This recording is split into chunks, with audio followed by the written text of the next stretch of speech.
అయితే మహాప్రలయం అంతా అయిపోయిన తర్వాత, ప్రళయం వచ్చిన తర్వాత, ప్రళయం ఎలా వస్తుందంటే ఒక పెద్ద అగ్నిగుండాల లాంటి నిప్పుల వర్షం కురుస్తుందండి.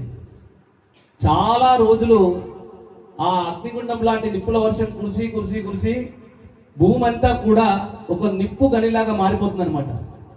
ఆ తర్వాత వర్షం స్టార్ట్ అవుతుందండి. మనకి పడే నార్మల్ వర్షం కాదు, చాలా పెద్ద పెద్ద ఐస్ గడ్డలు లాంటి పెద్ద పెద్ద వర్షము అలా సరిగ్గా 365 రోజులు పడతానే ఉంటుందండి.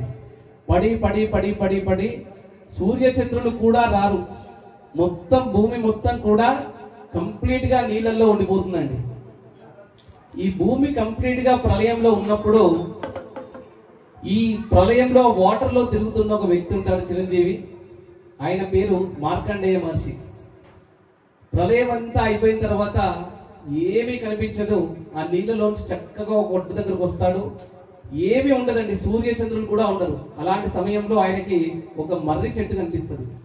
అబ్బా, ఏంటి మర్రి చెట్టు ఇంత అందంగా ఉంది, ఇంత ప్రళయం తర్వాత కూడా ఈ మర్రి చెట్టు ఇలా ఉంది ఏంటి అని చూస్తూ ఉండగా, ఆ మర్రి చెట్టు కింద ఒక మర్రి చెట్టు ఆకులో అందమైన బాలుడు చక్కగా నెమలి పింఛం పెట్టుకొని తన